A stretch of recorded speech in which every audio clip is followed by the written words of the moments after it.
Magnetic fields due to electric करंटचा part number 9 आणि या भागामध्ये आपण बघणार आहे ampere's law. So what is ampere's law? Ampere's law हा नेमका कशासाठी वापरतात बघा, to find the magnetic field due to distribution of currents. आता एम्पियर्स लॉ हा सिमिलर आहे गॉस लॉ सारखा. Gauss law in electrostatics. आपण हा इलेक्ट्रोस्टॅटिक चॅप्टर मध्ये मागच्या वर्षी गॉस लॉ बघितलेला आहे आणि यावर्षी त्याची ऍप्लिकेशन्स बघितलेली आहेत. So this law is similar to Gauss law in electrostatic use to find electric field due to uniform charge distribution. म्हणजे यावर्षी आपण गॉस लॉ कशासाठी वापरला होता, तर आपल्याला एक चार्ज स्पियर दिला होता. Charge sphere a Q is the charge on the sphere आणि असा स्पियर दाखवला होता आपण युनिफॉर्मली डिस्ट्रीब्युटेड. आणि पॉइंट पी ला आपल्याला इलेक्ट्रिक फील्ड काढायचं, त्यामुळे आपण आणखीन एक असं स्पियर डिझाईन केला होता, दुसरा स्पियर. हा लक्षात आहे का बघा, बी स्पियर. आणि याला म्हटलं होतं कॉन्सेंट्रिक स्पियर. आणि नंतर गॉस लॉ आणि दुसरी डेफिनेशन इलेक्ट्रिक फील्डची ते वापरून आपण at point P electric intensity किंवा इलेक्ट्रिक फील्डचा फॉर्म्युला तयार केला होता. तर हा गॉस लॉ आपण इथं वापरला होता. आणि हा स्पियर याला आपण गॉसियन सरफेस म्हटलं होतं. Gaussian surface in the form of concentric sphere हा सरफेस घेतला होता. तर त्याच पद्धतीचा आपल्याला एम्पियर्स लॉ मध्ये करायला लागणार आहे. पण इथे आपण सरफेस घेतला होता. In Gauss law we consider convenient Gaussian surface. Similarly in Ampere's law this law we consider Amperian loop. आपण सरफेस घेणार नाही तर लूप घेणार आहे. सरफेस ही 3 डायमेन्शनल फिगर आहे आणि लूप ही 2 डायमेन्शनल आहे. म्हणजे इथं जसं स्पियर घेतला होता आपण, हे सर्कल नव्हतं, हे स्पियर आहे. पण आता एम्पियर्स लॉ मध्ये आपण वापरणार आहे ते लूप वापरणार आहे किंवा सर्कल असं hollow.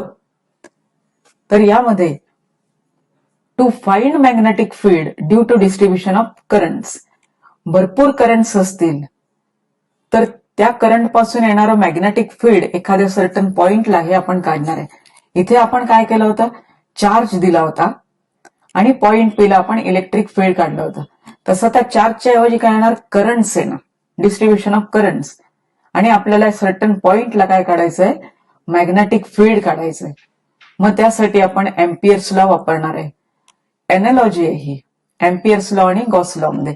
Gauss law Gaussian surface आणि हा लॉ अप्लाय करताना आपल्याला एम्पिरियन लूप काढायला लागतं. तर ह्याचं एक एक्झाम्पल बघूया, ऍप्लिकेशन बघितल्यावर तुम्हाला कळेल. आता आपल्याला एम्पियर्स लॉ जो बघायचा आहे त्याचं स्टेटमेंट पहिलं बघूया. The line integral of magnetic field over a close loop. अशाच पद्धतीचं त्या इलेक्ट्रोस्टॅटिक्स मध्ये गॉस थिअरम मध्ये होतं, गॉस लॉ मध्ये. The line integral of magnetic field over close loop is equal to μ0 times the total that is net current enclosed by the loop. ह्याच्यामध्ये कसं होतं, line integral of electric field over the close surface होतं, loop नव्हता, close surface.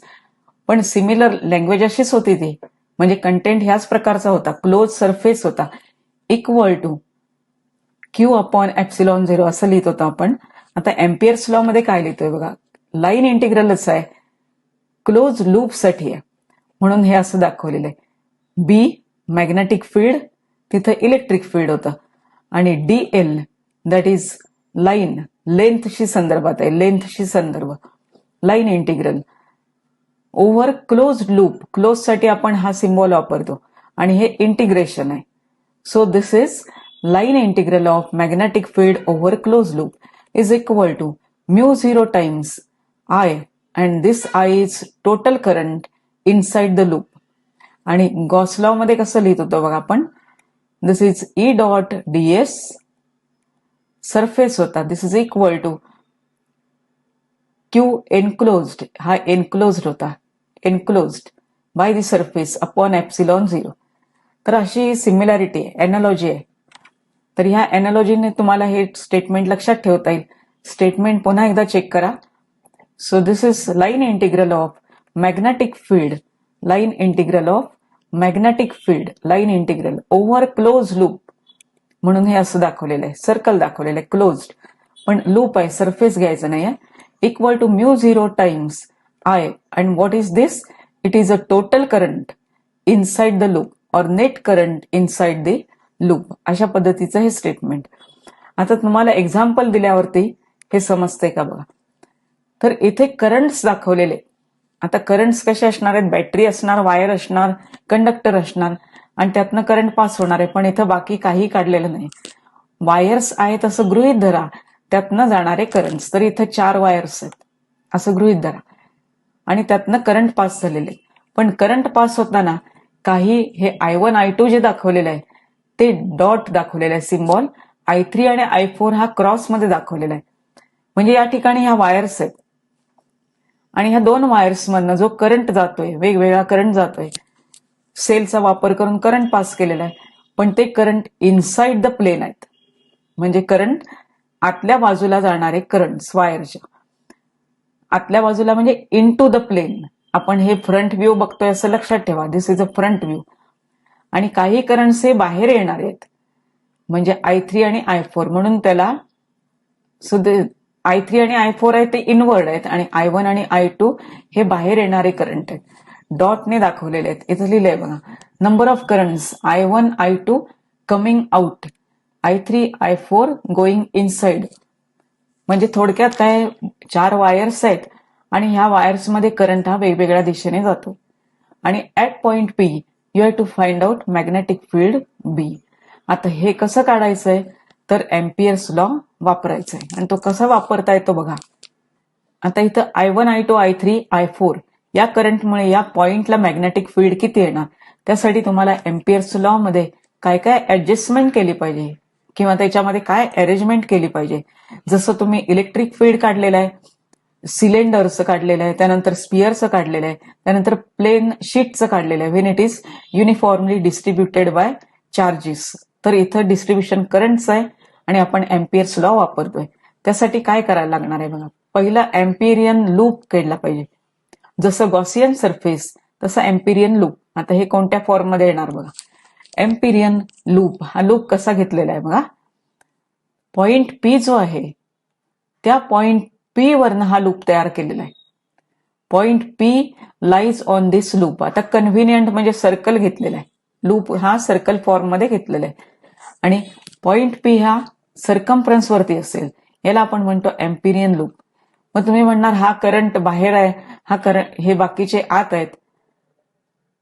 तर याला काही तुम्हाला अडचण येत नाही, कारण हे 3 करंट्स तरी आतमध्ये आहेत आणि चौथा करंट बाहेर जरी असला out of the loop, so even though this loop is Amperian loop.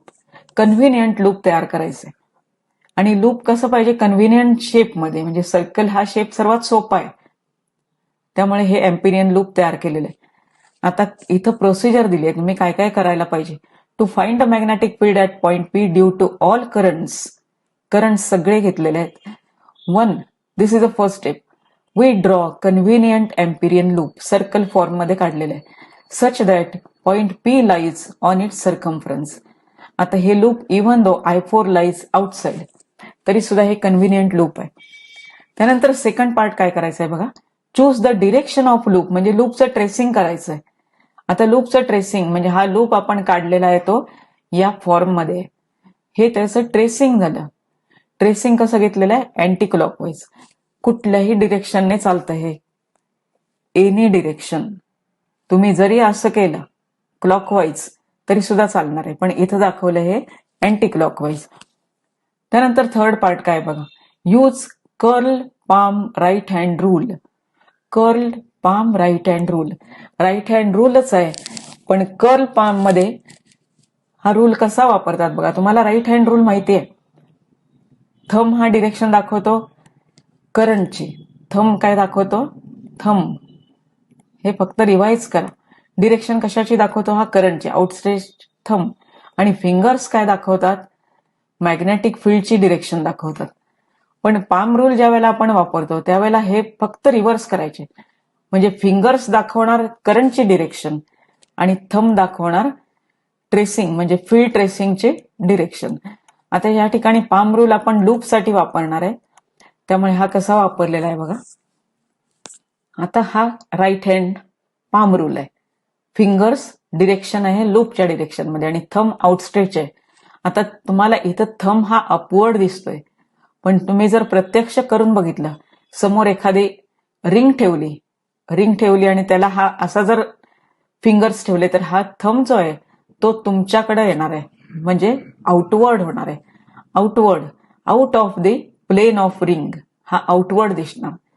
थंबची direction असणार आउटवर्ड, म्हणजे या पद्धतीची थंब दिसणार आहे हा आउटवर्ड. आउटवर्ड आपण नेहमी असे दाखवतो आणि इनवर्ड क्रॉसने दाखवतो. So thumb is outward. म्हणजे आपण इथं curl palm right hand rule वापरलेला आहे. हे तुम्हाला काही लिहायचं नाही परीक्षेला. हा जो फिगर दाखवलेली आहे हँडची ती काढायची नाहीये. फक्त काय होणार आहे बघा. So if the thumb remains out of the plane, जर तुम्हाला हे सांगितलेलं हा आउट ऑफ द प्लेन येतो, out of the plane, then take outward currents as positive. Take outward currents as positive. If this is out, then outward currents positive. आणि other currents काय असणार आहेत, निगेटिव्ह असणार. Others are negative. आणि thumb जर into राहिलेला असेल, into the plane, if thumb is into राहिलेला असेल तर इनवर्ड करंट काय येणार, पॉझिटिव्ह येणार. आणि बाकीचे सगळे करंट्स हे निगेटिव्ह होणार. तर आपल्याला आता एकच डिरेक्शन मिळणार, नेहमी एकच डिरेक्शन मिळणार लूपच्या डिरेक्शन प्रमाणे. तर हे कसं दिसेल बघा. तर हा आउटवर्ड मिळतोय, this is outward. Thumb remains outward. तर ह्याच्यातले आउटवर्ड करंट कोणते आहेत, I1 आउटवर्ड आहे, I2 आउटवर्ड आहे आणि I3 मात्र इनवर्ड आहे. समजा तुम्ही हा आउटसाइड जरी धरला I4, it is also inward. मग पॉझिटिव्ह कोणतं येणार, यासारखे जे आहेत ते पॉझिटिव्ह, म्हणजे हे पॉझिटिव्ह आले आणि हे दोन्ही करंट्स निगेटिव्ह आले. हे आपल्याला फक्त लिहावं लागतं परीक्षेला. In figure thumb points outward, so take I1 I2 as positive, I3 I4 as negative. थंबची डायग्रॅम किंवा हँडची डायग्रॅम न काढता हे लिहायचं. Consider small element, this is a next part. Consider small element dl of loop. Show B on any point of the loop as tangent. आता हे जे सांगितलेलं आहे हे डायग्राम मध्ये दाखवायचं. या पॉइंटला डीएल एलिमेंट, छोटा एलिमेंट कन्सिडर केलेला आहे आणि याच पॉइंटला बी दाखवलेला आहे टँजंट मध्ये. म्हणजे तुम्हाला ही डिरेक्शन, टँजंटची डिरेक्शन आहे ती बी ची डिरेक्शन. आणि पॉइंट पी ला काय केलेलं आहे, एक स्मॉल एलिमेंट काढून दाखवलेलं आहे. स्मॉल एलिमेंट म्हणजे अतिशय स्मॉल पार्ट कन्सिडर केलेला आहे आणि त्याला नाव दिलेलं आहे डीएल. आणि त्या ठिकाणी टँजंट काढलेली आहे, ती टँजंट म्हणजे मॅग्नेटिक फील्डची डिरेक्शन. आता हे जो आपण लॉ बघितलेला आहे आणि त्याचं इक्वेशन बघितलेलं आहे, ते इक्वेशन इथं कसं लिहिता येतं बघा. ते इक्वेशन कोणत्या फॉर्ममध्ये आहे, तर आपल्याला इक्वेशन मिळालेलं आहे एम्पियर्स लॉचं या पद्धतीने. आपण पूर्वी लिहिलेलं आहे, line integral vector B dot d l equal to म्यू0 टाइम्स आय. आणि हा आय काय घेतला होता आपण, टोटल करंट. पण कोणता टोटल करंट, इनसाइड लूप असणारा. हे तुम्ही लिहिलं पाहिजे असं नाही, टोटल आणि इनसाइड. तुम्हाला आय कोणता आहे ते लक्षात ठेवलं पाहिजे. I is the total current inside the loop और total current enclosed by the loop.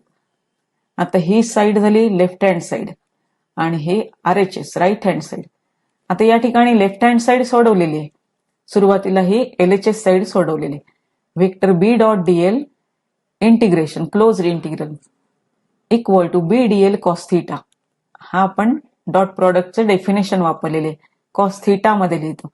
आणि थिटा अँगल कशामधला आहे, तर बी आणि डीएल मधला. आता बी आणि डीएल मधला अँगल बघा किती दिसतोय.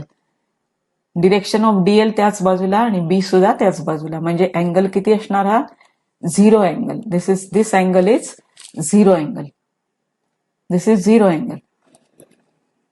कॉस 0 ची व्हॅल्यू 1 येणार. म्हणजे आन्सर काय मिळालं तुम्हाला, vector B dot DL LHS side equal to this is closed integral B DL. आता इथं वेक्टर साईन नाहीये कारण हे वेक्टर साईन याने गेलेलं आहे, BDL cos theta cos 0 1. So it is BDL. आता right hand side mu 0 times I. आता टोटल पण इनसाइड आहे. I4 काय आहे, आउटसाइड करंट आहे, त्यामुळे तो घ्यायचाच नाहीये. म्यू 0 टोटल करंट, मग करंट ही स्केलर क्वांटिटी आहे, सिंपल ऍडिशन होणार. I1 I2 हे दोन्ही आउटवर्ड आहेत, त्यामुळे हे पॉझिटिव्ह घेतलेले आहेत, आणि I3 इनवर्ड आहे, मग अशी आपण लिहिलेलं आहे निगेटिव्ह आहे. So this is the total current. Now what is the formula? Next final equation, closed integral BDL equal to mu 0 I1 plus I2 minus I3 असं हे मिळालेलं आहे. आणि याचा वापर आपण काही मॅग्नेटिक फील्ड काढण्यासाठी करणार आहे. तर पहिलं जे सोपं डेरिव्हेशन आहे ते डेरिव्हेशन पहिलं बघूया. This is first application, infinitely long wire carrying current I. आपण ह्यापूर्वी ह्याच चॅप्टरमध्ये अशा पद्धतीची डायग्रॅम बघितली होती. इन्फायनाइटली लॉंग स्ट्रेट कंडक्टर किंवा वायर अशा टाईपची डायग्रॅम होती ती. यातनं करंट पास होत होता I, आणि पॉइंट दिला होता P, परपेंडिक्युलर डिस्टन्स होतं R, and this is R, आणि हे डिस्टन्स होतं L. आणि इथं आपण कन्सिडर केला होता small element at a distance L ह्यापासून, आणि भरपूर इंटिग्रेशन, आणि हा R पायथागोरस वापरला होता, आणि बऱ्याच स्टेप होत्या, आणि आपण फॉर्म्युला काढला होता B at point P is equal to mu 0 I upon 2 pi R. हा आपण फॉर्म्युला काढला होता. आता त्याच्यामध्ये इंटिग्रेशनच्या स्टेप भरपूर होत्या, पण तेवढे इंटिग्रेशन न सोडवता एम्पियर्स लॉ वापरून हे तुम्हाला पटकन आन्सर मिळतं. आता तो लॉ इथं वापरलेला आहे. हे आपण पूर्वी केलेलं आहे. हे जे दाखवलेलं आहे हे पूर्वी सोडवलेलं आहे. मग तुम्ही आता काय करणार आहे, याने सोडवणार आहे एम्पियर्स लॉ. त्यासाठी काय केलेलं आहे बघा. So this is a long, infinitely long wire carrying current I, आणि आपल्याला पॉइंट P जो दिलाय तो at a distance R is a perpendicular distance, आणि या पॉइंटला आपण B काढणार आहे. तर ही लेंदी प्रोसिजर आहे जी सुरुवातीला आपण बघितली होती ती, आणि ही मात्र शॉर्टकट आहे, म्हणजे अतिशय थोड्या स्टेपमध्ये तुम्हाला आन्सर मिळतं. तर याचे एक्सप्लेनेशन लिहायचं आहे. आता इथं एम्पिरियन लूप केला पाहिजे. एम्पिरियन लूप कन्व्हिनियंट फॉर्म मध्ये. सो इथं एक सर्कल घेतलेलं आहे हॉरिझॉन्टल प्लेन मध्ये, आणि त्या सर्कलवरती काय आलेला, हा पॉइंट P आलेला आहे. इथं DL दाखवलेलं आहे, जसं आपण मगाशी दाखवलं होतं तसं DL in the direction of loop, आणि B हा टेंजंट दाखवलेला आहे, टेंजंट ऍट पॉइंट P, आणि ह्याला नाव काय दिलंय, Amperian loop, circle of radius R. अतिशय सिंपल कन्व्हिनियंट फॉर्म आहे हा लूपचा, कन्व्हिनियंट फॉर्म सर्कल मधला. आता B आणि DL are tangents at point P, म्हणजे ह्या दोन्ही कशा दिसतात, टेंजंट सारखा, by using Ampere's law equation. तर एम्पियर्स लॉचा हा सेकंड फॉर्म लिहिलेला आहे. ऍक्च्युअली हा पहिला फॉर्म कोणता आहे तो एम्पियर्स लॉचा, तुम्हाला हा Ampere's law integration, line integral, closed integral असा लिहितो आपण. So this is line integral vector B dot DL, आणि मग सोडवताना BDL cos थीटा. तर हे डायरेक्ट इथं लिहिलेलं आहे BDL cos थीटा, म्हणजे हे सुद्धा लिहायची गरज नाहीये. BDL cos theta equal to mu 0 I total. Total हा इनसाइड पाहिजे. सो BDL म्यू 0 I, इथं थीटा काय झालेला आहे, theta is equal to 0 degree, therefore cos 0 equal to 1, म्हणून हे BDL आलेलं आहे म्यू 0 I. आता सर्व ठिकाणी B काय असणार आहे, कॉन्स्टंट असणार आहे. पॉइंट P इथं जर घेतला तर तो सुद्धा R डिस्टन्सला आहे, कारण हे सर्कल आहे, हे R डिस्टन्स सगळीकडे सारखं असणार, म्हणजे B ही व्हॅल्यू कोणत्याही पॉइंटला लूप वरती सारखी असणार आहे. हे तुम्हाला लिहिलं पाहिजे. So right this,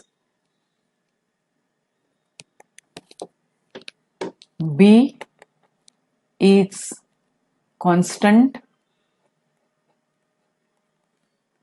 at each and every point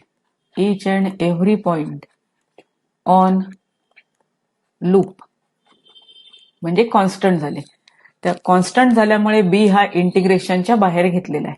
बी हा इंटिग्रेशनच्या बाहेर घेतलेला आहे आणि इंटिग्रेशन मध्ये डीएल राहिलं फक्त म्यू 0 आय. कारण एकच करंट आहे त्यामुळे आपण आय लिहिलेलं आहे.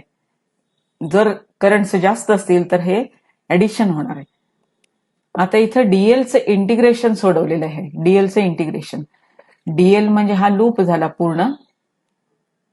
डीएल हा छोटा पार्ट आहे त्याचा, d l. So this is d l. संपूर्ण जर कव्हर केलं डिस्टन्स आर तर काय मिळणार? Integration of d l equal to circumference. This is circumference. Circumference मिळणार. It is circumference. आणि ही सर्कम्फरन्सची व्हॅल्यूच इथं लिहिलेली आहे 2 पाय आर. सर्कम्फरन्सची value. So this is mu 0 I. आता इथले ट्रान्सफर केलेलं आहे 2 पाय आर आणि बी ठेवलेला आहे कारण बीचा फॉर्म्युला करायचा mu 0 I upon 2 pi R. तर सेम आपल्याला फॉर्म्युला मिळालेला आहे. सेम फॉर्म्युला मिळालेला आहे mu 0 I upon 2 pi R. हे सगळे इंटिग्रेशन वापर करून, पायथागोरस वापर करून आपण हा सोडवला होता आणि इन्फायनाइटली लॉंग घेतलं होतं. आणि इंटिग्रेशन कसं सोडवलेलं आहे बघा, डबल हे करून सोडवलेलं आहे. 0 टू प्लस इन्फिनिटी आणि खाली मायनस इन्फिनिटी अशा पद्धतीने हे इंटिग्रेशन सोडवलं होतं. त्यापेक्षा हे किती स्टेपमध्ये सोडवता आलं बघा, कमी स्टेपमध्ये हे सोडवता आलं.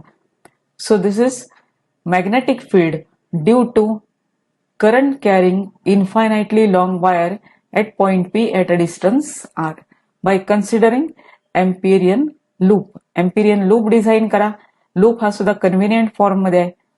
तुम्हाला परीक्षेला कदाचित बाय युझिंग एम्पियर्स लॉ असं विचारलं जाईल, त्यावेळेला हे डेरिव्हेशन अपेक्षित आहे. म्हणजे एम्पियर्स लॉ वापरून सोडवा. आणि हे विचारलं जातं 2 मार्क्ससाठी. डेरिव्हेशन एकदम सिंपल आहेत. किती स्टेपमध्ये मिळालेलं आहे बघा. मला हा बी कॉन्स्टंट लिहिला पाहिजे. का कॉन्स्टंट आहे? Due to symmetry. सिमेट्री असल्यामुळे, कारण सर्कल आहे. So this is the formula for magnetic field produced by infinitely long wire carrying current I. आणि आर म्हणजे त्या पॉइंटला जे काढलेलं आहे मॅग्नेटिक फील्ड त्याचं डिस्टन्स वायर पासून. तर अशा पद्धतीने हे सॉल्व्ह करता येतं, डिराईव्ह करता येतं. आणि हा 2 मार्क्सला विचारला जातो क्वेश्चन.